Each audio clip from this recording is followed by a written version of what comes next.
Vietnamese coffee is very famous, right?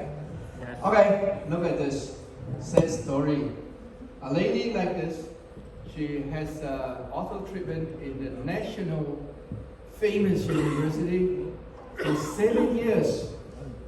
7 years. Okay, let's see how is the bite. She came with crying because she cannot bite. When she bites, it's very painful. Okay. Đây là một bệnh nhân mà rất là đau khổ vì trải qua quá trình suốt 7 năm điều trị chỉ nhai và không thể cắn được và không thể nhai được và gặp rất nhiều vấn đề về TMD. So you see, it seems good bite. Midnight off.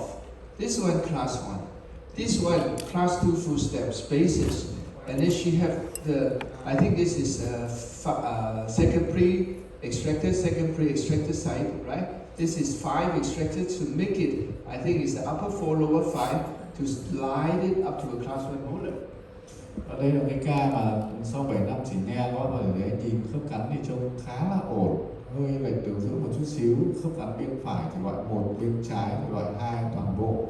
Nhưng mà bệnh nhân này có nhổ 4 răng nanh. Chúng ta nhìn thấy dấu vết của việc nhổ 4 răng nanh. You see this one swing. That's why this one is class 1. This side is class 2 full step. It swing. Trên bệnh nhân này ta thấy là bệnh nhân bị trượt, bị xích hàm sang bên trái. Để bên phải có loại 1, còn bên trái thì loại 2. This is her CO, but this is a pathologic CO. Đây là cái lồng bù ra của bệnh nhân nhưng thực ra là cái lồng bù ra bệnh lý. So this is her situation. Where you can see extraction site. We can see, we guess this is 5 and then 4, well aligned root, and then something like this is a little bit deep, like this. Đây là cái phim pano của bệnh nhân, chúng ta thấy là bệnh nhân đã nhổ 4 cái răng hàm nhỏ. Then she has Và to nó có cái hiện tượng là nổ răng phía sau và nó gây ra hiện tượng khớp cắn kép, khớp cắn đôi. She can bite this, she can bite there, she can bite this, she can bite. She is seeking, looking for, searching for a stable position for her. Khớp cắn của cô thì không ổn định và luôn luôn phải đi tìm cái vị trí để cắn làm sao cho nó đúng. So high mandibular plane, 39 degree, okay, and then retreated mandible, severe overjack, like this. Khớp cắn thì trên phim xét chúng ta thấy là có cái mặt phẳng cắn rất là mặt phẳng ở dưới rất là dốc và cái cắn nghiêm là cái overjet nghiêm trọng, tụt ở dưới ra sau. If the patient were asked to take a CO bite, you cannot find this problem, right? Nếu mà bệnh nhân mà cắn hàm dưới ra thì chúng ta sẽ không nhìn thấy những cái vấn đề này. Remember this, class 2, high mandibular plane, retreated mandible, and the severe. Okay, right, come on. Oh, now this is CR, this is her after spring, and then she retracted, this one swing back, and this is to, not class 1, a little bit class 2 end on, and then this class 2 end on because it go to this side. It looks like a little bit, it was a class 2 full step, right? Đây là And it was cái swinging, hình and then ảnh. it turns it like, Đây là hình khớp cắn bệnh nhân sau đeo bám, chúng ta thể thấy là cái hàm bệnh nhân nó đã được trả lại sang bên phải một chút. Bên phải thì hơi class 2 và bên trái thì cũng hơi class 2 một tí. Look at this. This is the CO. This is the midnight. This is the overjet. After your sprint, although it's the same day, because after wearing, I produce the difference, so I take the picture at the same time. Okay? Yes, it's not necessary to take it at this. It was taken at the same day after I produce the change, so you can see that the midnight goes back and then drop back. Okay, this is spring effect. You can see the same thing in every patient. Đây là cái hình ảnh mà trước và sau khi đeo bám trong ngay cùng the same day, right? Before and after sprint in the same day. It was she wear the sprint maybe for 6 to 9 months, and then come back to follow up. That's why I took the pictures at the same time. Tức là cái hình ảnh cắn lỗ của đưa ra và cắn tư quan tâm trong cùng một lần hẹn sau khi đeo bám 6 tháng. So, in these cases, you will see that this is the before sprint, and after sprint, same magnification, same camera, same distance. You have produced very much over retracted, right? I didn't retract, but it dropped back. I call it drop back. Sau khi đeo bám thì các bạn thấy là cái hàm bệnh nhân bị lùi và ra So what to do? You cannot do anything. I mean, the premolars are gone. Dạ, chúng ta biết làm gì đây khi mà tất cả những cái răng hàm nhỏ đã được nhổ rồi. So, can I do maxillary retraction? Vậy thì trường này tôi phải là tôi có cần thiết phải kéo lùi hàm trên hay không? That's at the age, I mean at the time of 1998. No MS retraction, no tear, no bone screw, no bone plate. Okay? Các bạn nên nhớ là đây là cái bệnh nhân mà cái thời điểm từ năm 1986 rất là lâu rồi, thời điểm đấy thì chưa có những cái kỹ thuật hiện đại như là TED hay là NIU hay là các cái khí cụ neo chặn. So, I mean, I have to use face ball, okay? I have to use face ball. But if you are going to move the upper teeth backward, what about the lower? What about the bite in the front? You have to keep her bite. How? Vậy thì vấn đề khó khăn ở đây là nếu mà đẩy cái hàm trên lùi lại nữa thì cái hàm dưới nó sẽ đi đâu? Nó sẽ không thể lùi được nữa. So you have to make a lower sprint. This is my lower sprint. So you wear it on the lower, okay, to protect the front position, not swinging around, while I'm going to move the upper molars backward. Vì thế nên tôi chuyển cho cô sang đeo một cái báng hàm dưới. Cái báng hàm dưới để giữ các cái răng phía trước vào đúng vị trí, và sau đó thì tôi di chuyển các cái răng phía sau lùi sau. Once again, I want you to check the CL bite. When you swing back like this, it goes to the like this. See? Yeah. And it goes like that. It was a little bit super class. I think it turns like that, a little bit class to half step. This is the effect. Let you see the effect. Spring COCR effect. Okay? Alright? Now, this is the procedure you want to see. So, at that time, what I learned at the time is distalization mechanic. At the front, you protect the bite. I mean, she can hold like that. I mean, something for her to bite. And you elevate just like a bite razor. You're going to kick it out. You're going to kick it out with response, and you need to have the J-hook to hold the front. Đây là cái hình ảnh trong quá trình điều trị chỉnh nha, thì ông ấy chỉnh hàm trên trước, ông cho đeo bám ở hàm dưới để giữ khớp cắn ở răng trước, và ông ấy làm cái việc như là di xa các cái răng cối ở hàm trên. But of course, when you are going to have the kick it off and then it's going to distalize, you bite it open, okay? But at that time, then I started to bend this one and put her more on you by clean headgear. Clean headgear to put it on at the same time. Nhưng mà vì khi mà đi xa răng hàm trên thì nó cũng gây ra cái cắn hở, và tôi đồng thời tôi phải làm cả cái hàm dưới bằng một khí cụ gọi là cái clean headgear này. You may say that, wow, Dr. Choi, you are penalizing, you are torturing your patient by the two headgears. Các bạn nhìn đây ra đấy là tôi cho nhân đeo hai cái headgear, một cái cervical, một cái headgear đúng không? But I explained to her that's only way. Nhưng mà tôi giải thích bệnh nhân là không có cách nào khác. But she is a very, very nice patient. Rất may là bệnh nhân này rất là dễ tính, rất là tuyệt vời. Because I help her with the sprint. At most 9 months, 1 year, no more pain. I just started also, and then I tell her everything. You must do like that. So she tolerated very well. Okay. Tại cô ấy rất là hợp tác với tôi, bởi vì là tôi đã giúp cô ấy hết đau đớn trong suốt 1 năm đeo bám, và bây giờ tôi làm chỉnh nha cho cô. This is the J-hook headgear. Put it in the front hook to distalize the wire.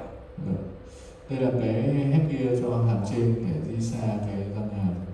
And then this is the clean headgear. We put it on the first molar. With cervical, it just put the first molar back. Và đây là cái cervical headgear để kéo di xa cái răng hàm nhỏ. I understand răng hàm dưới. That clean headgear is not supposed to be put on patient with the high FMA. Okay, it's not supposed. You're going to open up. When you open up, you're causing more backward of the mandible. I understand. I know. I must be very cautious. Chúng ta đều biết là với cái headgear kia thì nó có cái nguy cơ nó sẽ gây ra cái cắn hở và nó lùi cái hàm dưới ra sau, và ông biết điều đó. So, and here this one is well kicked back, and then I'm going to do like this. By open, I'm going to do this one backward, and on the front. nothing is going to move. We tie them together. This kickback, tie them together, and let's see the other. Sorry, go like this. Okay, all right. So this is by plain head gear. You're going to push the first molar to right position. This is the one. We keep on pushing. It's more than what is needed. It should be here. It's more than is needed, right? Anh thấy là bên phải thì rất là tốt, đúng kế hoạch, nhưng mà bên trái thì có vẻ như cái răng sáu đi xa hơn 1 mm so với lại kỳ vọng của. At this time, you can see very good class one, good class one. At this time, I'm safe. I'm safe. I mean, do it very nicely, but don't do any power chain at here, because these two just kick back. Don't pull it by power chain. Don't. Okay, please don't. Just keep it like that. That's very good already. Okay, so you this type by any other, you can put a J hook, you can put a sliding jig to jig on this, and so you now this goes back. This goes to back. This one I do very lightly power chain to pull it. Otherwise, this will come forward. Okay. Ta thấy là sau thời gian điều trị thì đã có cái khớp cắn đoạn 1 rất là tốt ở cái vị trí răng 6. Tuy nhiên là vừa mới đi xa xong thì rất cần cái sự ổn định, không nên can thiệp gì thêm, và ông ấy chỉ tiếp theo đấy ông dùng cái cụ để ông ấy kéo cái răng phía trước lại. So you see at this point, cuspid is already class 1 cuspid. They're going to be class 1 cuspid, and I'm safe. The others is very routine already. Okay. Răng nanh cũng đã bên phải đã về loại 1 và bên trái thì đang trên đường về loại 1. So finishing class 1. I mean the midnight's on. Class 1, well settled, and minimum overjet overbite. Yeah. Và đây là cái kết quả cuối cùng kết thúc, thì chúng ta thấy là cả răng 6 lẫn là răng 3 đều loại 1, đường giữa nó trở về đúng và overjet overbite rất là chuẩn. So this is the lady, 1998 to 2004. This is the time that she came on in. Maybe 1 year and a half that we sprint, and then we proceed for ortho very slowly. I mean, probably 4 years, probably around. I mean, it's less than 7.5 years. I mean, 4 years, go very slowly, safe for her, and then no more pain. Và đây là cái hình ảnh trước và sau khi điều trị, đó đấy là có mất khoảng 4 năm điều trị của ông ấy thì rất là chậm, chỉ nghe trong vòng 4 năm thì đã đạt một cái kết quả rất là tốt và bệnh nhân không còn đau nữa. So, if you want to have to treat this kind of cases, I'm more than willing to refer to you next time. I mean, it's very challenging, but it's very time consuming, okay? Cái ca này rất là khó và tiêu tốn rất nhiều thời gian. Okay, so look at the bite. Look at the bite, right? 2 months after. 2 tháng sau khi kết thúc chỉnh nhà. So this is what I want to see. This, after sprint, a big overjet you develop, and this will be finished, okay? Alright, just look at this.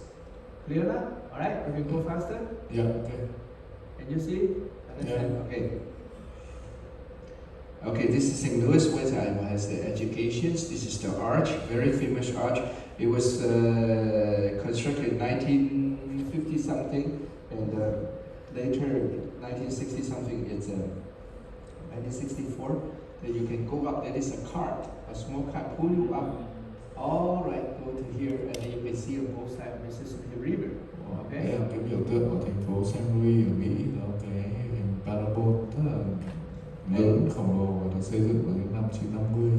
You can stand for a very strong wind, still there. Okay, what I like this looks like an arch wire. Điều mà ông ấy thích ở cái cấu trúc này là kiến trúc này là nó trông giống như một cái dây cung chỉnh nhà. In which up there 80 people can be there. 80. Và trong cái tòa này thì nó có cái thang máy để đi tiện lên trên đỉnh và ngắm nhìn cả hai phía của sông Mississippi, và nó rất là có thể chứa được đến 80 người trên đây. Okay, now come on, this friend. This is I think he is the manager, the chief person, the manager on the flight, the airplane. He is the manager. Phi công.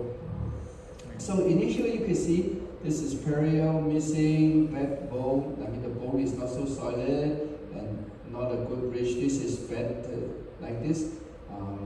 And I told him this must be extracted. He didn't listen. So once he could fly it out to US, it's very painful. So he had to pay US dollar to do it. Now, so that's the same story. Okay, we can just the bite like this, March 12, the bite like this. But it's not good enough. Increase height, okay?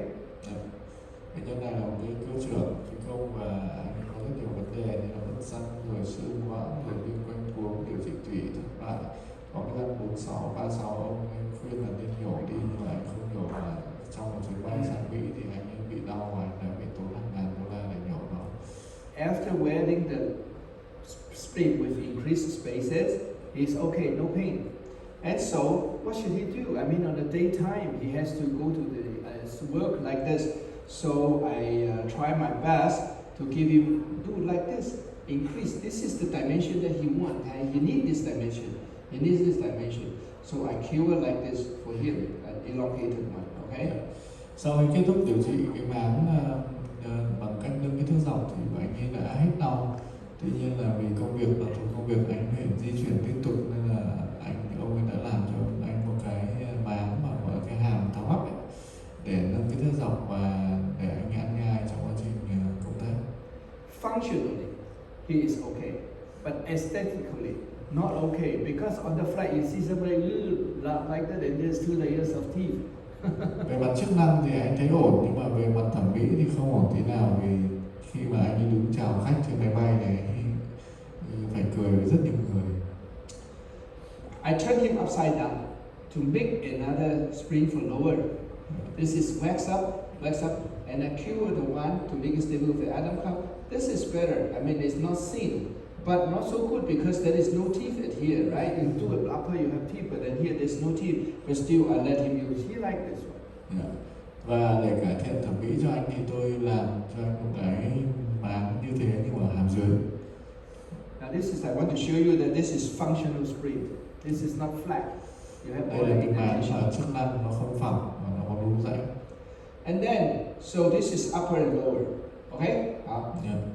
And then, for some while, he comes back, and then the bite collapses. Okay? Originally he was like this, but you know why? Because one day he wanted to fly out, he feel very pain here, and the doctor in the airport, oh, it must be stomach problem. They send him to clinic and then to the hospital, and then they drop a lying down there. Suddenly another doctor came. The nurses said, doctor, come. And they look at the report. No, this is MI, myocardial infarction. Go to ER and do the stain immediately. Yeah. Và anh ấy sau thời gian sử dụng thì anh ấy quay lại, bởi vì anh ấy có cái quay lại vào cái khớp cắn cũ, khớp cắn nó lại bị sập lại, bởi vì là trong một cái lần mà anh bay thì anh bị một cái giống kiểu đột quỵ, là một cái đau ở ngực, và đã được chẩn đoán là đột quỵ và cần phải đặt stent cấp cứu. Thì chắc là trong cái quá trình cấp cứu đấy thì tôi đoán là bị thất lạc mất cái hàm tháo lắp của ông. So this is 3 years. The bite changed, same angulation. We lost the bite 3 years like this. Sau 3 năm thì anh quay lại thì chúng ta còn mất cái thước dọc nặng hơn trước. But that's the time he is willing to pay, he is willing to do. Yeah. And so what I do 2 implant and like this, and 1 implant here, build up like this. And when you open the bite, you always create an overject overbite. Then you have to cover up at the lingual side.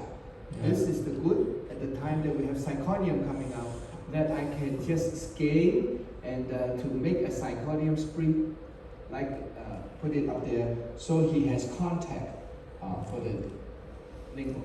Và sau 3 năm anh quay lại, lúc này anh đã có nhiều tiền hơn, có đủ điều kiện để làm hơn, thì tôi làm phục bình hàm trên cho anh bằng cách là mài, chụp các răng và cắm thêm implant để làm cầu răng. Và riêng cái nhóm răng cửa thì vì nâng khớp cho nên nó bị cắn hở, nên là ông ấy bây giờ thì đã có công nghệ kết cam để làm zirconia, thì ông ấy thiết kế một cái miếng dán zirconia mặt trong các cái răng cửa để nâng khớp, để có cái tạo ra cái điểm chạm thăng bằng cho anh.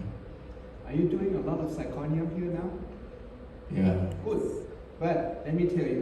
This is the first generation where the zirconium is 1,200 MPa. It's still the very hard one. Yeah. Okay. Đây là cái thế hệ zirconia đầu tiên, nó rất là cứng, nó lên đến 1.300 MPa. Now, so the problem is how are you going to cement this in here? You said resin cement, not very ideal because it's very high polish inside. Yeah. Thế có cái vấn đề là làm thế nào mà chúng ta có thể dính được cái dán của cái zirconia lên mặt bề mặt răng, bởi vì nó được đánh bóng rất là tốt. And when you check the by using the articulating paper, it doesn't come out very clearly because it's very hard. The first generation is very hard like this. Yeah. Và nó khó khăn đâu cả cái việc là chúng ta check khớp cắn, bởi vì nó không hiển thị cái màu trên giấy cắn tốt. But now after they trial for several years, they make it the MPa decrease from 1,200 to 800, and it turns to be more easily detected. It's not really so hard like this. Yeah. Okay. Ngày nay thì các thế hệ zirconia ngày nay thì đã được giảm độ cứng xuống từ 200 xuống còn 800 MPa, và nó cũng dễ bắt màu dễ cắn hơn. So we look at it here, and it's all his bite like that. I make a mark. This is the 2mm. But later I found out it's not good enough, so I have to raise 4mm more. But if I raise 4mm, I have to change that one. I have to change that one. So I change implant too short. I change it. This is too short. I have to make another post. But you notice when he opened, you see the lower is all flattened. These are all flattened wear of natural teeth. Ban đầu thì cái hình ở giữa, ban đầu thì tôi dự kiến là chỉ tăng kích thước rộng lên 2mm thôi. Nhưng mà sau tôi thấy không đủ nên tôi tăng thêm 2mm nữa, và các cái phục hình mà tôi thiết kế ban đầu tôi cần phải làm dài hơn. So once again, I want you to see that it is a collapsed bite and this is raised bite. Đây là hình ảnh trước và sau khi nâng khớp. And this teeth looks a little bit long, but it's the height that he wants. Of course, in this case, usually it should be upper and lower, but it's too costly to make it upper and lower over crown. Những cái ca như này thì nghĩa ra là phải làm nâng khớp cả trên cả dưới, nhưng mà bệnh nhân thì không đủ tiền để làm cả hai hàm, nên phải làm một hàm. So you see all this treated lower. Then so if I make it, you see this one, not enough. So I also make another zirconium for lower. It's crown on crown. It's over crown. Okay, it's a crown on here. No grinding, because I don't want to touch the gingiva area. Just crown on crown over like this. Build up all this. Okay, it's something like this coming up and cemented this on the lower. Và để giải quyết các cái mòn ở mặt nhai dưới cắn cái răng cửa hàm dưới thì ông ấy đã dùng một cái gọi là cái overlay để phủ lên dưới cắn cái răng cửa hàm dưới để nó tăng cái thước dọc và giảm cái việc làm quá dài cái răng phía trên. This is the overlay lower anterior that we carve, and then you see the posterior is still not enough that we have to change the crown. Okay, so this is the conditions. Đây là cái hình ảnh sau khi ông nâng cái kích thước dọc của phía trước lên. And finally, we finished him up like this. The lower you have the zirconium crown to increase the lost dimensions. Okay, it was like this. You increase it up to here, and posterior you change it to a better, longer crown. And then at this point, there is no more reciprocal crick. He is having a reciprocal crick. Okay, I raise up 4mm. Và kết quả cuối cùng là ông ấy nâng răng cửa hàm dưới và nâng kích thước dọc, nâng chiều cao cái phục hình phía sau lên. Tổng kích thước dọc ông nâng ở vùng trước là 4mm, và kết quả là bệnh nhân hiện tại thì với cái kích thước dọc này, bệnh nhân cũng không còn nghe được cái tiếng tweet tái diễn nữa. In this case, it's only the posterior that they have the crown to be replaced. You have to implant. That's why we do like this. But on the front, you are not going to grind it, and you're not. It's much harder if you grind it lower to make it crown. But that's why we will overlay, and it really helps. Vì là bệnh nhân này không đủ điều kiện kinh tế nên là ông ấy không làm chụp riêng lẻ mà ông chỉ làm cái overlay. Okay, so two more with the more latest development treatment. So I skate with the traditional spring treatment. Okay, you see the difference, and we see what she looks like. So 16 also very severe brokes, and 17 after sprint, and after here we put her on the zirconium. Okay, so this is how she smile. Okay. Đây là cái bệnh nhân được điều trị vì đến cái lý do biến răng rất nặng, và để tiết kiệm thời gian thì ông bỏ qua những cái hình ảnh và quy trình điều trị, nó chỉ nói kết quả. Đây là cái hình ảnh bệnh nhân trước và trước khi đeo bám, sau khi đeo bám và sau khi làm nâng khớp bằng zirconia. So patients like this, okay. Now what is her problem? Now what you could see that she has also severe bruxing. Severe bruxing now. It's also deep right here. Tình trạng ban đầu năm 2016. Same thing for the lower. I tried to wax them up and do a zirconium, overcrown.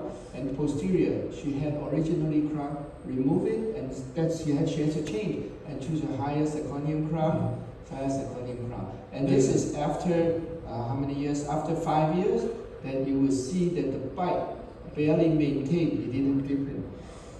Ca này thì sau một năm đeo bám thì 2017 thì ông mới làm giống ca kia, là ông làm lại các cái chụp ở phía răng sau hàm dưới và làm cái overlay lên cái nhóm răng trước hàm dưới để nâng khớp bằng zirconia.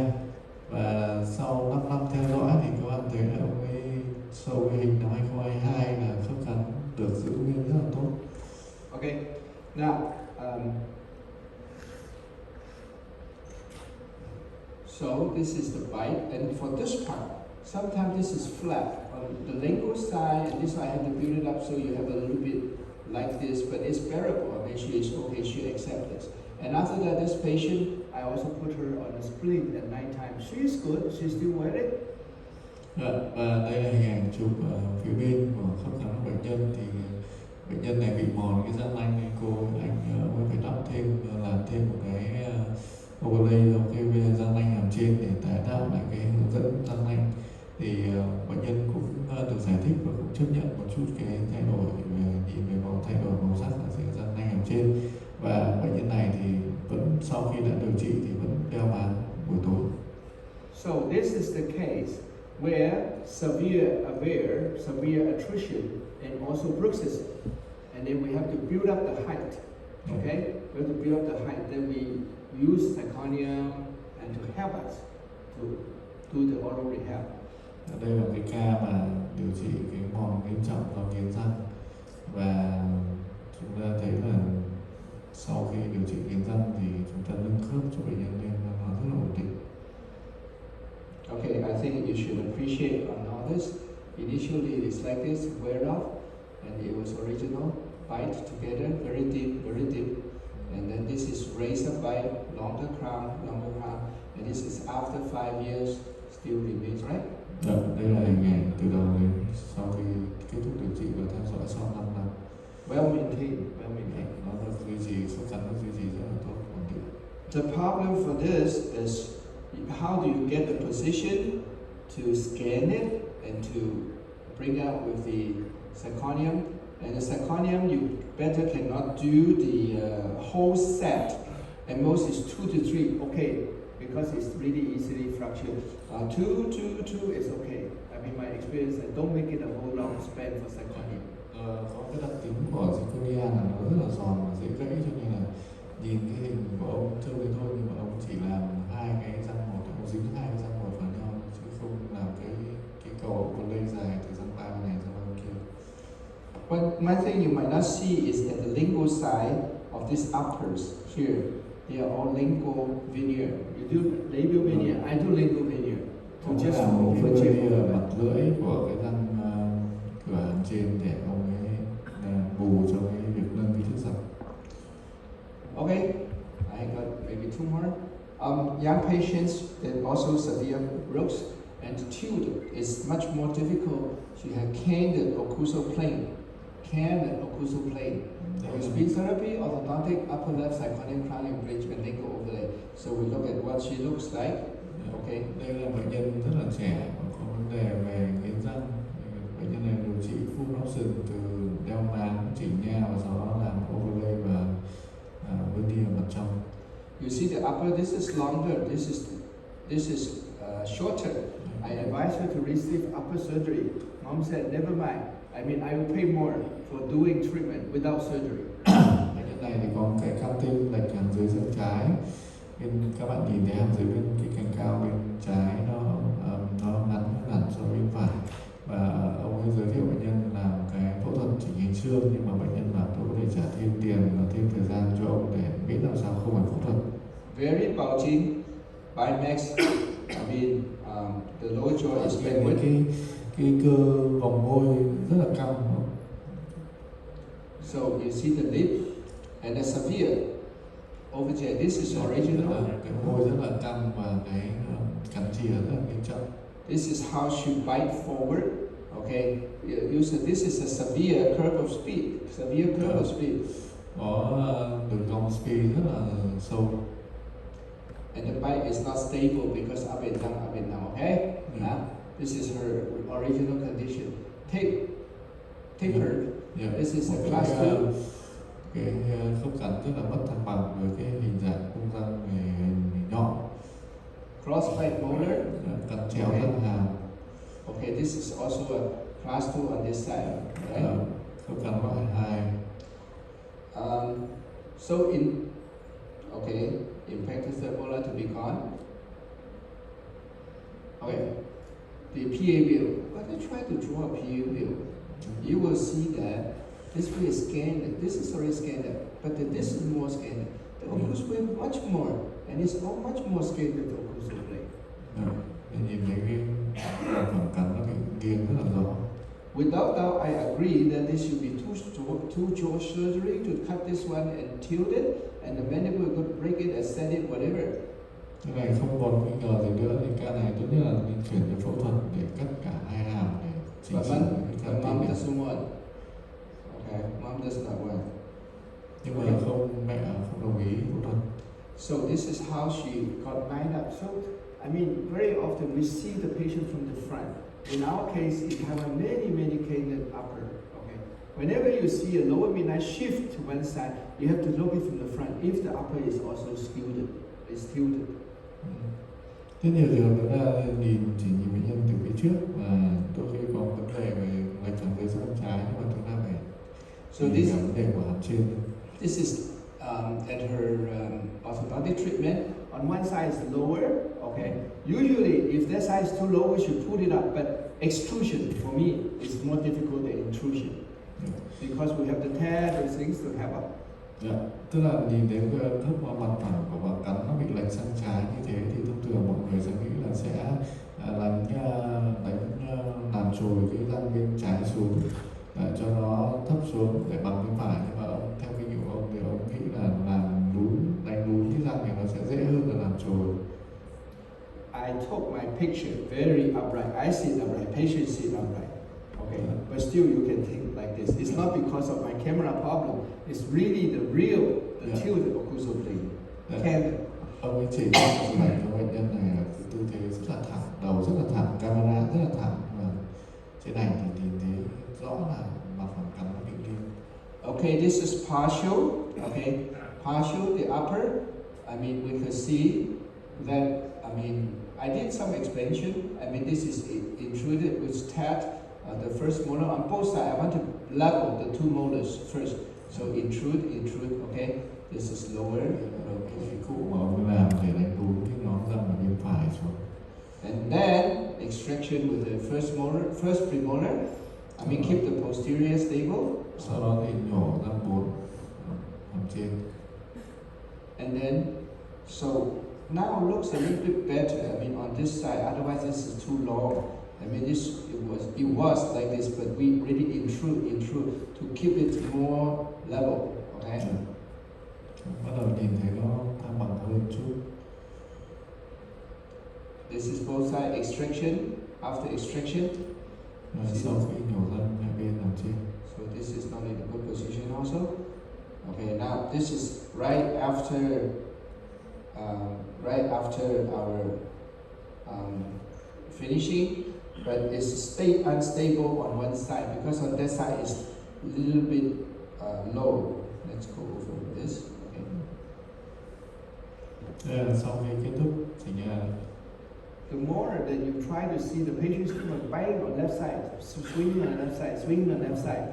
So really different. I mean, I did so many things to prevent it, but she grind it out. She grind it out. So finally, that this is the bite that when she is off, and this is trying to be on, and then I put her on temporary. I make the temporary, and I supposed to bring this one down by orthodontics, but probably she don't want, so I have to make another zirconium spring on there. So now, this is the time that I try to stabilize it by using ionomer. I'm going to put it there and patient bite to stabilize that this side should be stable. So use ionomer to give him stabilize bite.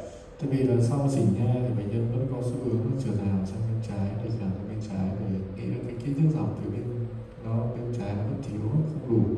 Thế là ông ấy quyết định là ép thêm cái dùng cái chất gọi là cái nâng khớp bằng tặng để cải thiện cái tình trạng trượt hàm sang trái của bệnh nhân. Now, this is my problem now. I thought we make one piece like that is more stable.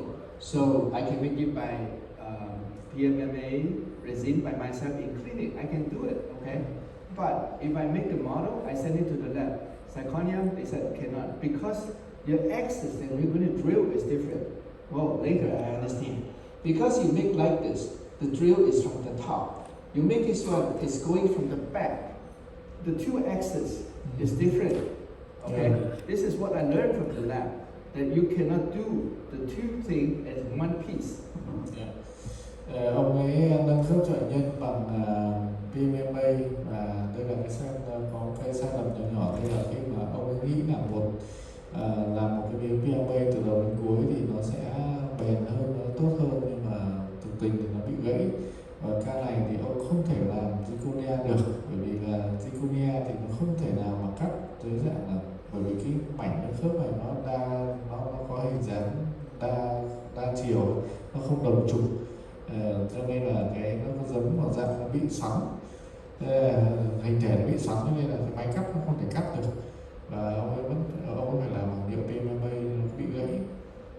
If you really have a chance to see the model, this is very flat, and that side is more anatomical. But I did a lot of adjustment for him to bite, for her to bite. So this side looks better now, but this is still growing open because of the camp. Yeah. Bên các cái túi răng thì nó rất là phẳng, bên phải thì nó tiếp xúc nó tốt hơn, nhưng mà bên trái thì nó vẫn hở, cho nên là ông ấy quyết định là nâng khớp bên trái. So now what I intend is probably like this: one piece, okay, temporary cemented, and go home. I have to work hard for it, okay. Yeah. Và ông ấy làm this is zirconium, right? Zirconium. Ông ấy làm cuối cùng thì ông làm được một cái nâng khớp, overlay nâng khớp bằng zirconia 2 mảnh, cho là 3 răng một mảnh. But at this time, even she have this kind of 2 layers of teeth, but she said she can accept it. I said, you look at the picture, are you okay? Can you accept it? Yes, I can accept. Okay, she just graduated from the college. Và mặc dù cái thẩm mỹ thì nó hơi tệ một chút, vì nó có 2 lớp răng, 2 lớp màu, nhưng mà bệnh nhân rất là happy và chấp nhận được. Hiện nay cô đã tốt nghiệp đại học. The point is, we try to balance the proof arch alignment and to align it back to same midnight on, and then to use this kind of overlay to treat with this discrepancy here. Đây là cái ban đầu và quá trình điều trị và kết thúc. Okay, so go back to some discussions. Now, that's orthodontics. That's orthodontics treated or caused TMD. This is often asked. And let's go back to some review. In here, you can see literature review 1960 to 88, 80 to 91. This is a little bit old, maybe 30 years ago, but this is a good article. 2 persons, okay, Renner as Sadowski, and for this is either case report, viewpoint sample study. You have retrospective, you have cross section, you have longitudinal. It said it will cost, as 8 persons said. It said it will cure is 23 case report. 10 said okay, 2 retrospective. No, they said no, it cannot help. 4 viewpoint and retrospective say there are 5 and longitudinal study like this. And they will say if they say cure and cause a cure, its case is 7, viewpoints 33, and this is the total number. So this was the review. I think it's quite pretty nice. Different people may have different ideas. Okay. Đây là cái câu hỏi mà đầu tiên là cái câu hỏi đầu tiên là liệu cái chỉnh nha có phải là nguyên nhân gây ra bệnh TMD không? Thì vừa rồi ông có nói về cái nghiên cứu, ông đưa ra cái bài báo nghiên cứu review từ năm 66 đến năm 92, hai cái nghiên cứu, cái từ năm 66 đến 88 và từ 88 91 của 2 tác giả. Nhưng mà các cái kết quả nghiên cứu thì nó rất là phức tạp. Tôi đang chờ xem cái kết luận ông nói thế nào. So at that time, the U.S. government, okay, and also ADA, American Dental Association, they spent a project for Boston University, Dr. Gianelli, to do a study. To inquire to see what's the relation of TMD and orthodontics, and they come up with this conclusion: comprehensive fixed appliance, that means overall fixed appliance treatment performed during adolescence, that means young kid or the young people, does not increase or decrease the risk of developing TMD in later life, irrespective, no matter whether there's extraction or non-extraction. Vào những năm cuối năm 80 thì Hiệp hội Nha khoa Hoa Kỳ có tiến hành một cái dự án là để trả lời cho cái câu hỏi là liệu rằng tìm cái mối liên quan giữa chỉnh nha và TMD. Thì sau rất nhiều nghiên cứu thì họ đưa ra cái kết luận vào năm 1989 rằng là cái chỉnh nha và khí cụ cố định cho trẻ em ở trong cái tuổi vị thành niên thì nó thường không gây tăng, hoặc là có thể nói là nó làm giảm cái nguy cơ mà phát triển cái bệnh TMD trong các phần đời còn lại, hay nói cách khác và không phân biệt cái chỉnh nha có nhổ răng hay không nhổ răng. It seems a little bit blurred, right? It's not clear. Let me rephrase it in the Oriental way. No matter it's extraction or non-extraction case, that means to say, any cases, okay? No matter extraction or non-extractions, when your orthodontist is done for the adolescent kid, for the young people, it will not cause, it will not decrease, it will not prevent on the developing TMD. There is no relationship. You just say no relationship, okay? Nếu mà dựa vào cái kết quả nghiên cứu như thế này, không nhổ răng hay nhổ răng có nghĩa là chỉnh nha, mọi ca chỉnh nha. Thế còn không gây tăng nguy cơ hoặc có thể làm giảm nguy cơ thì chứng tỏ một điều là có thể kết luận theo cái bài báo cáo này, kết luận là chỉnh nha và TMD ở chỉnh nha ở người trẻ, thanh thiếu niên, và TMD là không có liên quan. In here I say adolescent, young people, but how about for the adults? If you do it in adults, will they have the problem? If there's a TMD patient, can you do it? This is what my questions are there. And the second question is, what type of quality are you talking about? Okay, there is a lot of quality. So I would like to bring in some ideas. This one, electricity. No more electricity. Cái đèn nó không, cái pointer nó không hoạt động. Thì ông đối với cá nhân ông thì ông đưa ra câu hỏi là vậy thì chỉnh nha cho người lớn thì sao? Và liệu rằng có liên quan đến chất lượng của chỉnh nha hay không? Chất lượng chỉnh nha nó có liên quan đến cái TMD không? Bởi vì mỗi một người thì chất lượng điều trị nó khác nhau. Can you be back? No? Oh yeah, okay, go.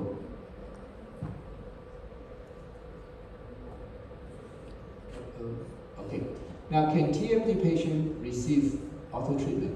So my thing is, when it is treated and then when it's asymptomatic, and then that's okay, but very cautious, okay?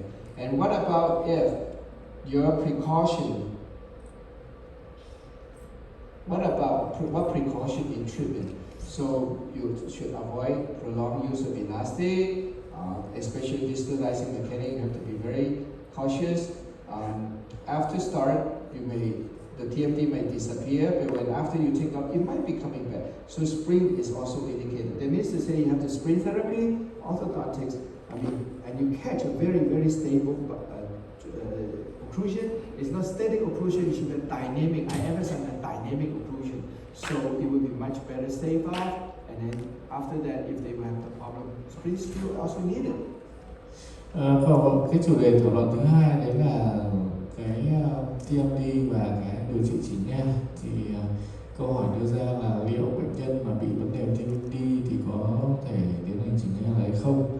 Thì kết luận là chỉnh nha thì có thể được tiến hành khi mà các cái triệu chứng của TMD nó không có, hoặc là với những bệnh nhân mà không có triệu chứng của TMD. Thứ hai là những cái lưu ý gì, khuyến cáo gì khi mà điều trị chỉnh nha. Thì chúng ta phải để tránh cái TMD thì chúng ta phải tránh cái dùng các cái chun các cái chun mà kéo mạnh trong thời gian dài, và đặc biệt lưu ý trong những cái khí cụ mà di xa răng, và TMD nó có thể xuất hiện sau khi quá trình chỉnh nha, sau khi ngay khi mà chúng ta tiến hành điều trị chỉnh nha, và cái TMD các cái triệu chứng của nó có thể đến sau khi chỉnh nha. Vì thế mà ông khuyến cáo là sau chỉnh nha thì có thể chỉ định cho bệnh nhân đeo màng buổi tối để cải thiện. Let's review back a little bit on what is the best occlusion that you finish. This Andrew has 6 keys of occlusion, and this is what they mentioned. It's a molar relationship, crown angulation, crown inclination, rotation spacing. This is all we have to know. And profit, improve a little bit more. Let's say root parallelism, you have to be thicker, proper incisal talk, correct or vertical relationship, midnight discrepancy, and two sides. This is what profit talks about.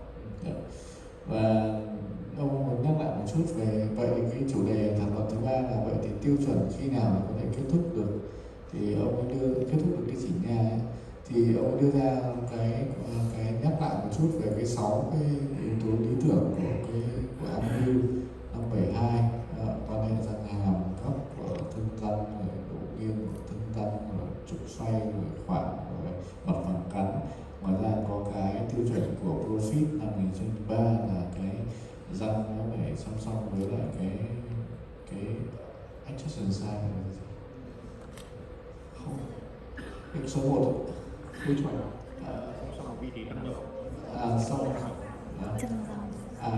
Sorry mọi người, em không hiểu cái khái niệm adjacent side này. Thứ hai là cái trục răng cửa nó phải hợp lý, độ to của răng cửa hợp lý, với cái kích thước răng nó phải đúng, cái đường giữa nó phải đúng, và các cái kích thước răng nó phải đúng. But there are one thing very important. What about cuspid guidance? This is not mentioned about cuspid. Okay, but how about balancing side interference? This is the problem. You always, what I can see, because I'm an examiner also, what I can see always our people could just like, you do orthodontic, you need expansion, I buy a wire, no matter what type of wire, stick a very thick wire, just stick it in and then it will level. You are going to expand the upper. While you expand, upper expansion, if it is not by the mass, okay, you have the expansion, it go like this. It will not go like this. Okay? When you expand, it go like this. What you're causing like this is the palatal cusp dumping, what we call dumping down. When you shift the lower like this, when it dump, then it's rock around. Okay, if you don't have a good cuspid guidance.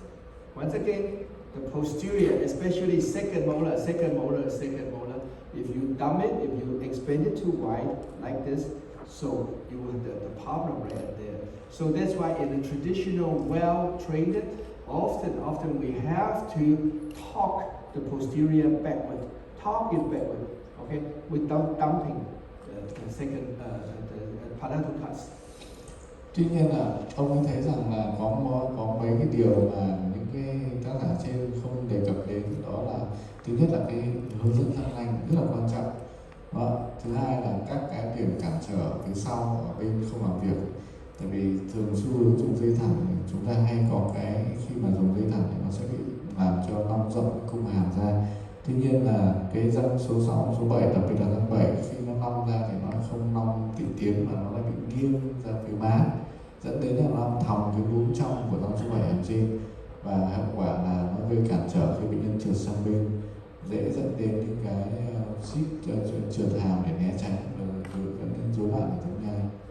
I had attended the tweet course several times, and I tried to think why they do it in this finishing. In tweet finishing, they always like to kick off the second molar like this, like to set back the lower second molar like this, to be into off occlusion. Okay, there are many reasons I'm going to tell. Okay, and the front, they have a curve, and then with that occlusion, they can draw the mandible forward. Okay, without interference, and then they can accept the patient's finish like this. After finishing, it's going to come down and settle by its own in a nice way. This is what they call the tweet occlusion. Và ông ấy nói là và có cái điểm thứ ba nữa, đó là cái kết thúc của cái điều trị chỉnh nha.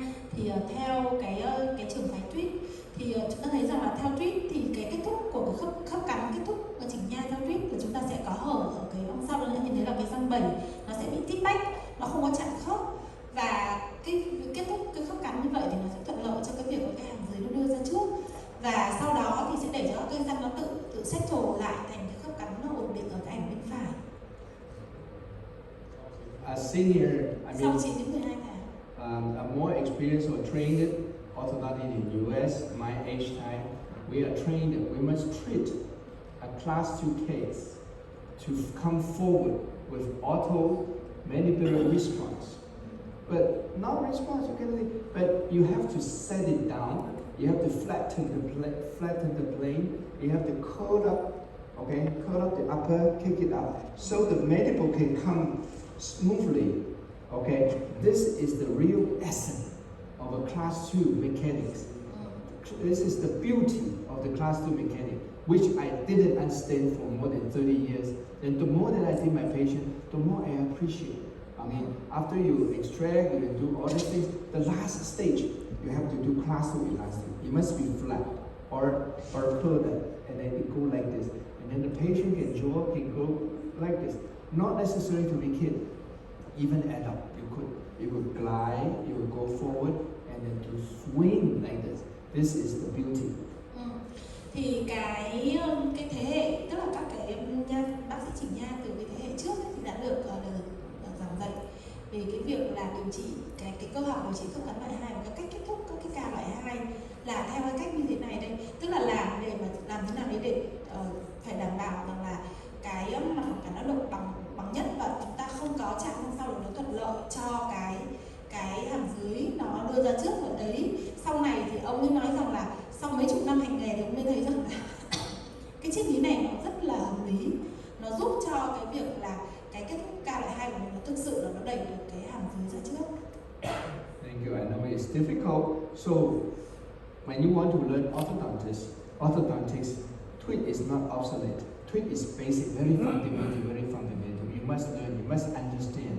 And so you go to straight wire, you can treat ordinary cases, okay. But in case of difficult cases, class 2 cases, it's difficult. Even the US, they always say class 2 is difficult.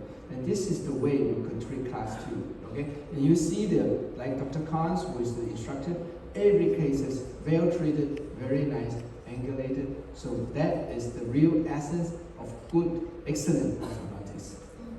Thì đấy, ông cũng nói là chúng ta thì cái điều trị chúng ta có thể với những cái ca đơn giản ấy, thì chúng ta cũng có thể làm được với các cái triết lý bây giờ, các cái dây thẳng, nhưng mà nếu như mà cái của tweet ấy, nó là cái vô cùng căn bản, và với những cái ca như là loại 2 ấy, thì nếu chúng ta kết thúc khớp cắn theo cái khoảng cách tết này thì đấy là một cách mà cực kỳ tốt để mà chúng ta đạt được cái kết quả gọi là excellent.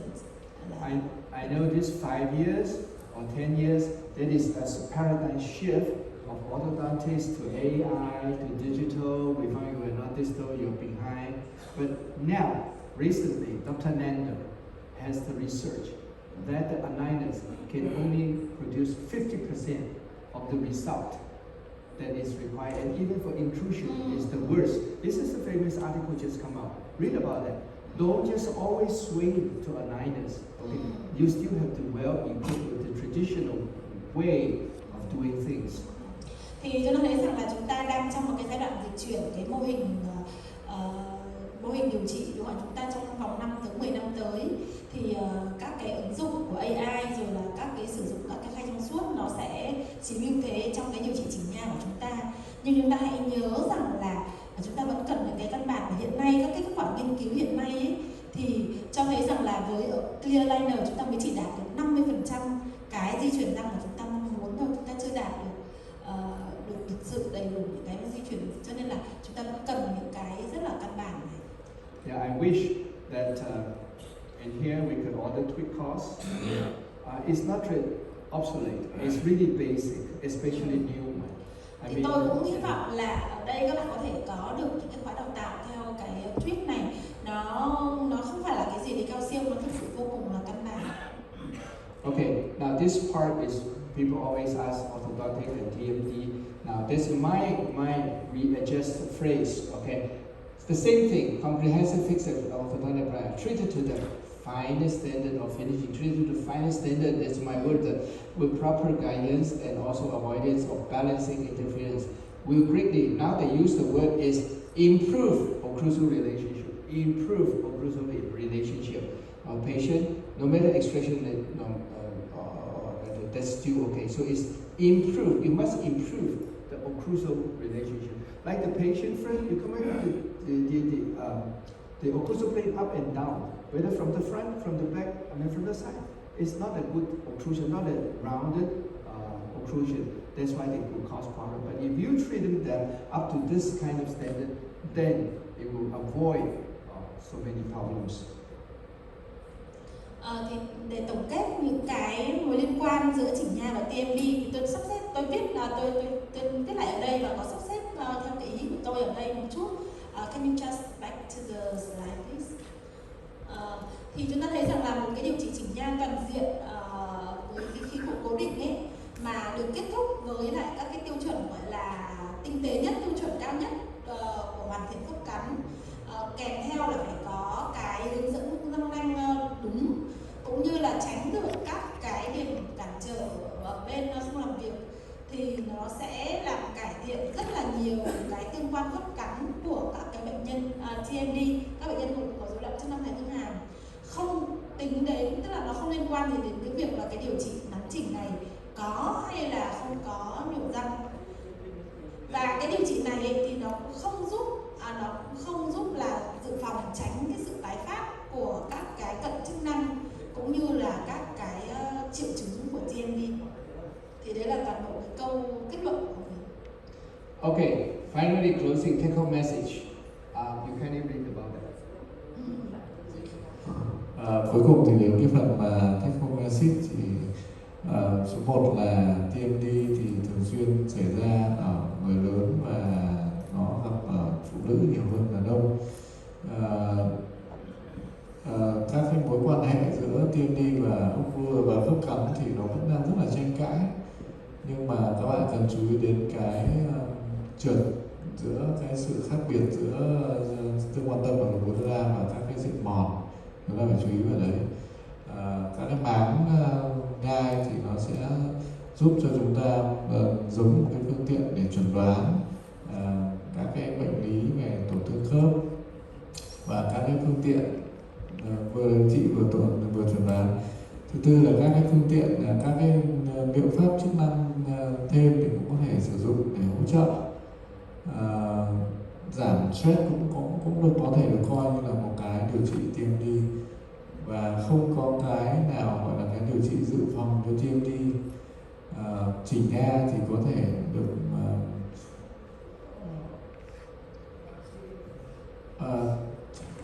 What number? Yeah, number 7. Okay. Bác sĩ chỉnh nha với những cái kiến thức nên học tiếp cận để có những cái kiến thức tốt về hệ thống nhai, hệ thống cơ, khớp cắn, và để có một cái điều trị tốt hơn cho bệnh nhân TMD. Okay, thank you.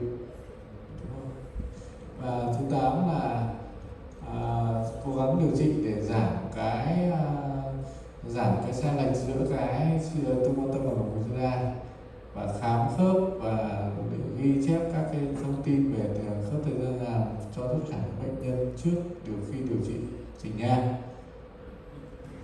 Okay, so today what I have been talking is to let you know that the jaw muscles spring is deviated to a wrong position. That's why you have the pain like this.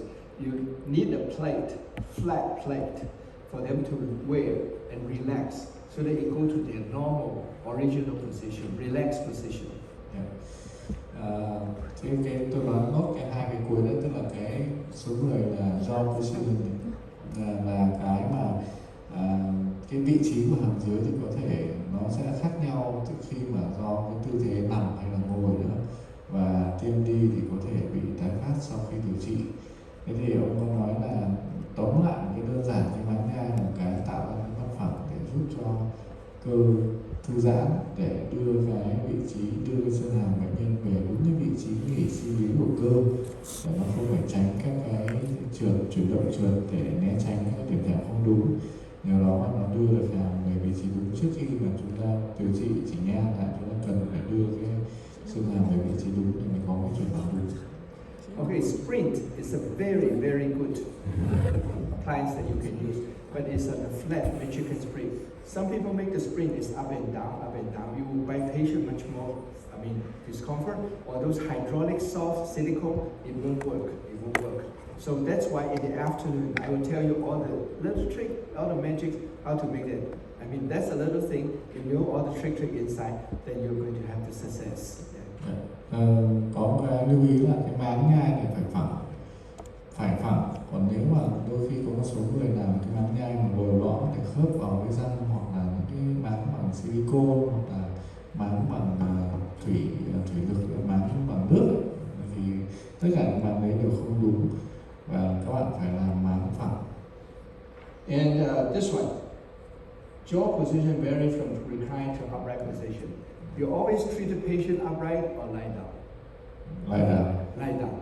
The patient is not the final position.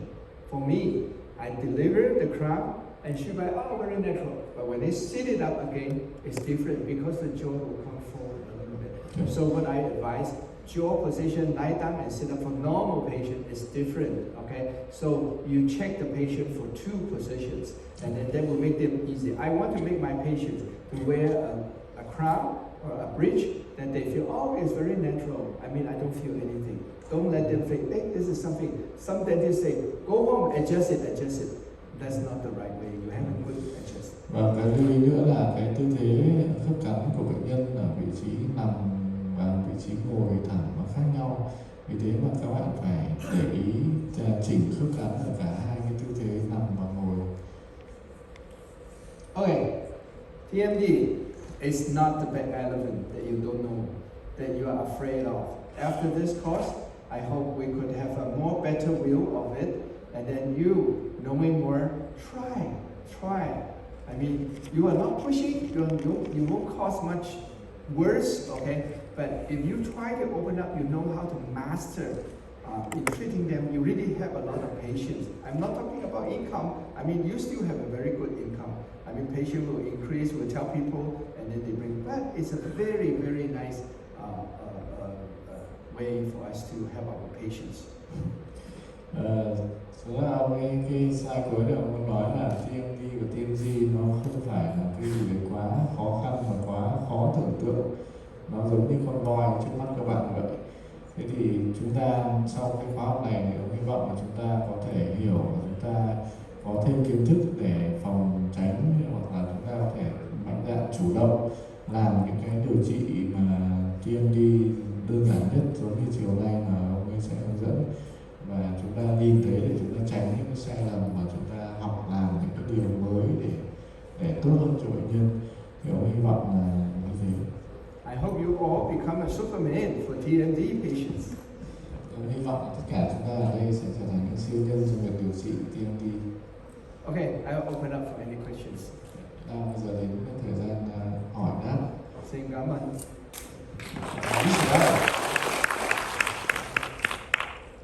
Như vậy Dr. Choi có một cái phần tổng quan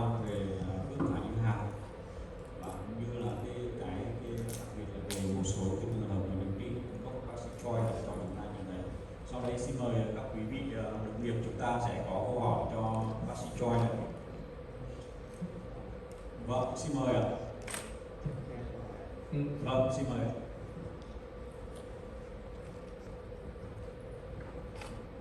Rất cảm ơn thầy. Em muốn hỏi một trường hợp, những cái trường hợp ở class 3 ấy, mà có hiện tượng bị đau thì thầy có những ca mà thiết kế máng thư giãn thì thiết kế như thế nào ạ?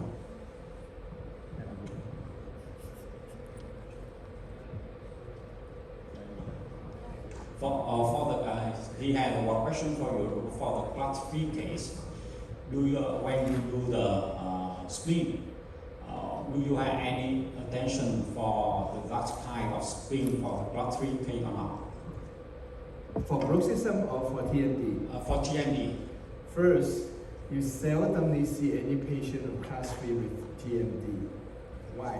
Because for class 3, they bite like real class 3, skeletal class 3 is not the pseudo class 3, okay? The real class 3 very strong jaw, they always bite it very stable. They won't slide. They won't say, you can bite like that. Still they can eat even they don't have anything about. I mean, they can eat like this. Seldom. I cannot recall my patient with class 3 TMD patients. So this is something strange. So why mostly, frankly speaking, is a class 2 or class 1, class 2 more than class 1, because a class 2, it's this way, you can have edges, they can slide, they can search, they feel like searching their position, okay? They go like this, okay? So it mostly class 2, it's more I can see. Yeah, of course there are some class 1 cases. But do you have any, for the class 3 case, the spleen you do normally or you do some kind of design for the class 3 case? It's different with the class 1 and class 2. You mean the spleen? For the design. Yes, I showed it on the third case with the lady when she just bite on lower and it would go like that. But it's reverted. So it's not an easy. If you do it on upper, it will be very bulging. If you want lower like this, then you need a very long incline plane on here going inside to let them bite. So it's not an easy on here. But I mean, basic principle is what I write, that you must have an anterior contact and then posterior. The worst thing hard to do is the cuspid. Cuspid rise here has hard time to control. That's why in afternoon, I hope I can show you how we do the wax. Okay, so we have to learn very intensive class. Don't see just this one. I want you to be hand-on. So once you do that, don't think that just give it to the lab. The lab man does not know how to make this one. I tell you very frankly, no, they don't know. I teach my lab people to do it, so they are now. I'm easy to have but I mean, not all lab men or the lab they can do. Okay. Yeah. Các bạn hỏi là với trường hợp mà bệnh nhân bị TMD mà khớp cắn loại 3 thì làm máng như nào? Nếu có khó khăn thì không? Thì ông giải thích thứ nhất là cực kỳ hiếm bệnh nhân class 3 mà bị loạn lạc khớp. Bởi vì trượt ra trước thì nó dễ chứ trượt ra sau rất khó. Đó, thường những người mà khớp cắn loại 3 thì rất ít khi bị loạn lạc khớp. Thế có những trường hợp mà bị loạn lạc khớp thì thầy Hải có hỏi là nếu giả sử bị loạn lạc khớp loại 3 thì máng có khác gì không? Thì ông có nói là cái máng dành cho loại 3 thì nó về nguyên tắc thì vẫn phải tuân thủ giống như máng loại 2 thôi. Tuy nhiên là nó sẽ khó khăn hơn trong cái khâu thiết kế, bởi vì nếu mà làm máng hàm trên ấy thì cái phía trước của cái máng nó sẽ phải rất dày để nó tạo ra cái cắn trùng cắn chìa lý tưởng. Còn nếu mà làm máng hàm dưới thì nó phải cắn ngược, tức là cái máng hàm dưới đấy nó sẽ phải làm cái độ dốc, cái giống như cái máng trượt, giống như cái hàm để trượt chỉnh nha ấy. Tức là cái mặt phẳng nó phải rất là dốc và nó nghiêng ở phía trong và nó phải rất là dày. Thì mình sẽ phải cân đối giữa hai cái đấy, cái nào thẩm mỹ hơn, cái nào dễ chịu hơn thì mình làm. Mình chỉ khó nhất là làm cái trượt hướng dẫn ra trước. Thì đấy là cái câu trả lời của ông. Không phải câu hỏi trả lời như vậy. Xin mời các anh chị có câu hỏi ạ. Chúng ta có câu hỏi này không ạ? Em hỏi câu nữa. Vâng. Nếu mà mọi người ngại hỏi, mọi người có thể quét recode. Vâng.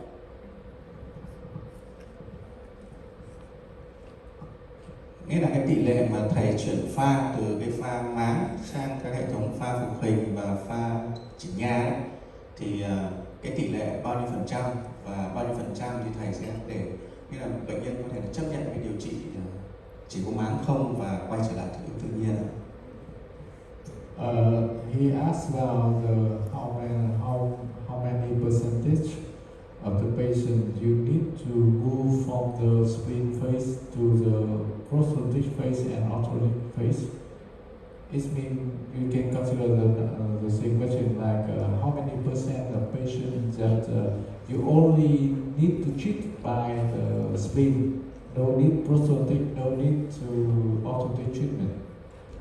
Okay, we have some factors in here. Depends on the original dentition's problem. They have so many bridge, so many ill-fitting crown, or the alignments. I mean, so it's only that they have the need, then we just proceed to the occlusal or prostal.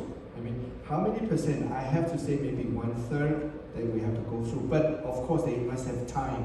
They must have the money to do. Okay. So today I try to show you all these cases with a long one. I mean, we did not figure out the treatment plan from the beginning. But after we do like this, we see how much difference, and we advise, talk with them. I mean, it's a long term. I mean, it's hard to have all these cases. That's why I come accumulate, but to let you see the whole procedure. But it's not every patient like this. Okay. Yeah, some is okay when they do like a little bit of occlusal adjustment. They can bite it. Okay, that's fine. Then you relieve off the slide. Yeah. Okay, maybe 1/3 is just spring and then occlusal adjustment, and then they are gone. Thì rất khó để ước lượng cái con số cụ thể, bởi vì cái bệnh nhân thì thường là điều trị rất là nhiều phức hợp và kéo dài. Tuy nhiên mà ông có thể đưa ra cái con số ước lượng về bản thân trong kinh nghiệm của ông thì chỉ khoảng 1/3 bệnh nhân thôi. 1/3 số bệnh nhân của ông là có thể kết thúc không cần chỉnh nha, không cần phục hình, chỉ cần sau đeo máng nó có cái sai lệch ít thì ông ấy mài chỉnh một chút khớp cắn để nó đưa về cái vị trí gần nhau nhất giữa tua chân và lối ra. Nhưng mà hầu hết các ca thì đều phải đeo duy trì bằng máng buổi tối. Bác sĩ Trung thấy còn hỏi gì nữa không?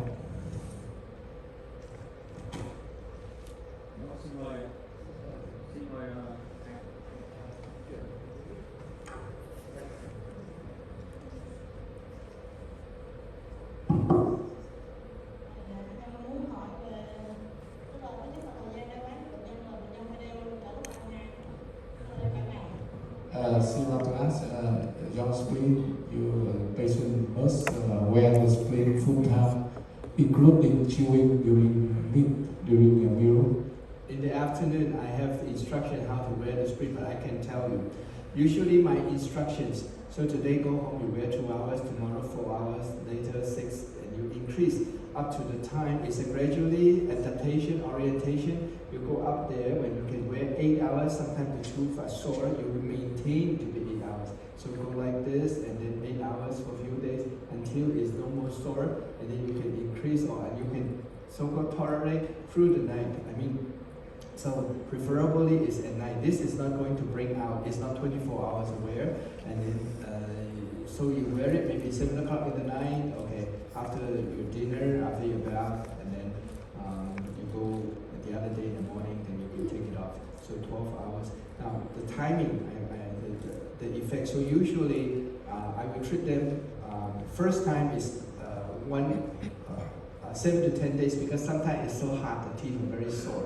So we adjust it a little bit, and then we come in every 3 weeks, and 3 times 3 weeks, 1.5 months, and he should have something like this already. When you come, and then the patient will come, oh, in the morning I take it off, I cannot bite, I cannot have my breakfast, then you know that they have a different in the position. So you try to detect which is the one, do a little bit of grinding, and then, oh, it's better. And then better, and then the muscle is going to relax more. And then so keep on the spring, I mean with adjustment, with balancing. Every time come is different.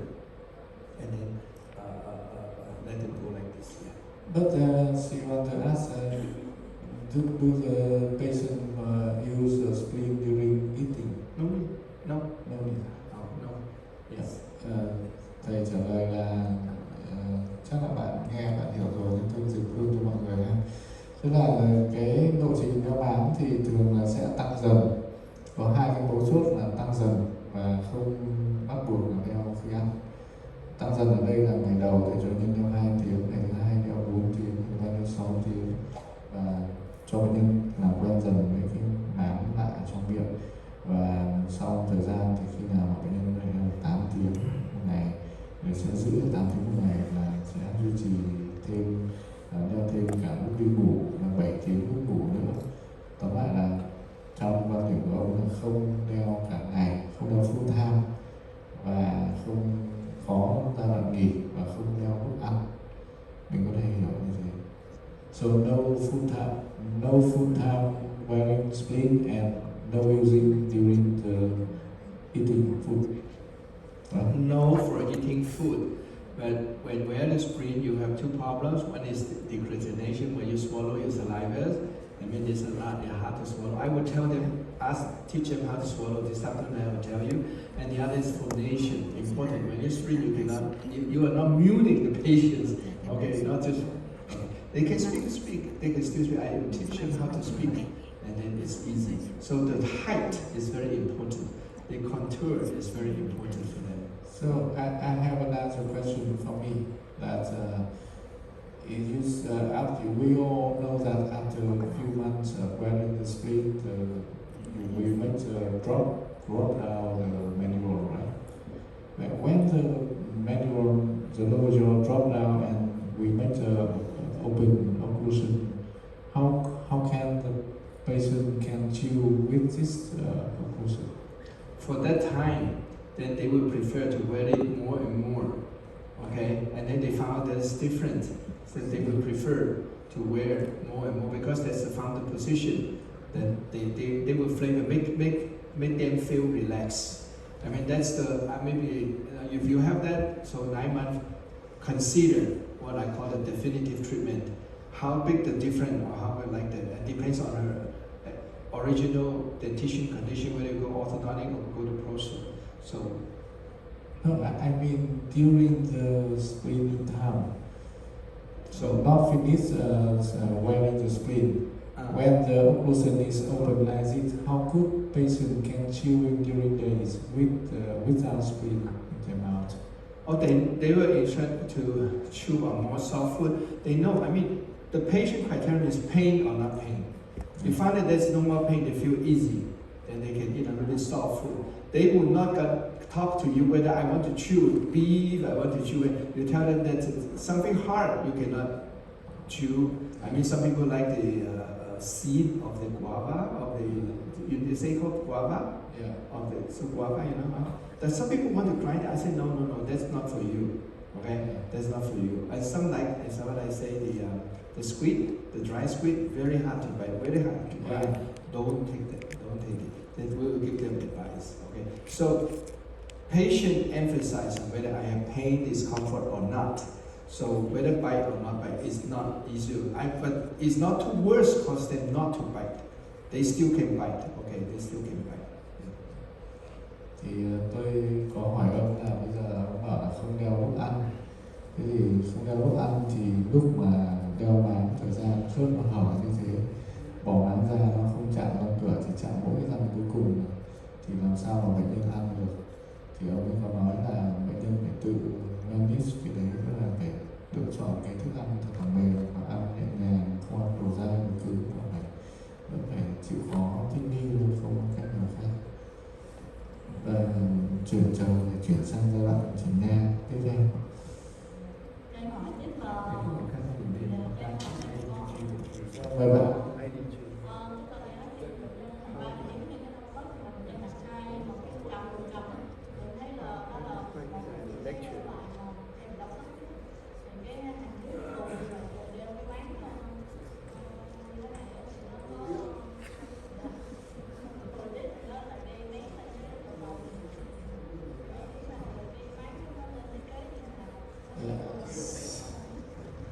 See, I have a good question, very interesting question. That's as you told before, most of class 2 patients have a problem with the TMD, right?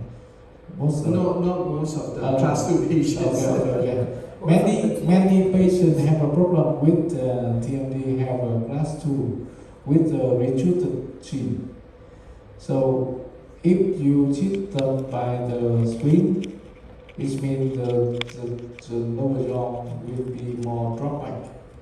So she afraid that if the chin and the lower jaw more drop back, and the joint will be more the tension.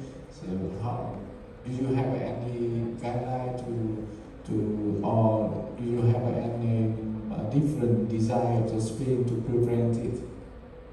Yes. Because If they still want to use the spring, they can just wear, or what is the functional spring, they can wear it. But most of the time, just advise them to go ortho or orthonetic. I mean, to correct the jaw relationship. But I think it's a little bit hard for you in here. But for us, I mean, we could recommend them to receive that kind of treatment. So 2-3 millimeter of drawback is a lot. I mean, but it won't cause you a lot of changes in your facial profile. 2-3 is very a lot. I mean, it's really a lot. Really. So no different design for the spleen to prevent the drawback of the jaw. I have some cases, if I didn't make the posterior rim enough, they drop back, they drop outside. So I have to add. So this one become very thick. Yeah. Okay. Yeah. So that's the point. The thickness of the rim on the anterior segment. Ý của ông ấy là ông ấy chỉ thay đổi thiết kế một chút, tức là nếu mà cái hàm bệnh nhân tụt lùi quá thì ông sẽ làm cái mặt phẳng cắn là cái màng nó sẽ dày hơn, lùi ra sau hơn, để lùi bao nhiêu thì có chỗ để cắn vào. Thế còn ý ông là nếu mà lùi thì chuyển sang cho mấy ông phẫu thuật chỉnh hình xương thôi. Nhưng mà ở Việt Nam thì sẽ rất khó. Ông nói luôn là ở Việt Nam sẽ khó. I was trying to think, if any patient they drop back and you make all these things, they keep on dropping back. Just only those patients if they have joint, rheumatoid arthritis like this. Otherwise, all my patients is quite stable. But it's decided you must be, don't rush 1 year or 1 year, few months. Then you really found that the position is no more change. And that's the position you have to grab at the position for them to do their full rehab or your orthodontics. Yeah. So that position that you create, the therapeutic position, is very important. It's their myocentric, it's their most relaxed position. Ông bảo là quan trọng nhất là đưa bệnh nhân về cái vị trí hàm ổn định và không có đau, không có triệu chứng. Thế còn mọi cái sau đấy thì có thể giải quyết bằng chỉnh nha hoặc dùng một phẫu thuật gì đấy. Có lẽ là thời gian không còn nhiều, bởi vì chiều nay 1:30 thì thầy phải giảng lại rồi. Thành ra có lẽ là những ai mà có câu hỏi thì chúng ta sẽ gửi lại. Và chiều nay thì sẽ có cái câu trả lời ban tổ chức sẽ hỏi thầy và sẽ trả lời lại cho chúng ta, đúng không? Sau đây xem phần tiếp theo đấy là cái phần lễ nghi. Next step we have on behalf of the conference, we have the wristband certificate for you. And I have to thank for all this audience, very good audience, very attentive, and then sitting there 4 hours without moving, I really appreciate. And also our good interpreter, to do 4 hours is not an easy job, okay? And thank you for the association for inviting me to.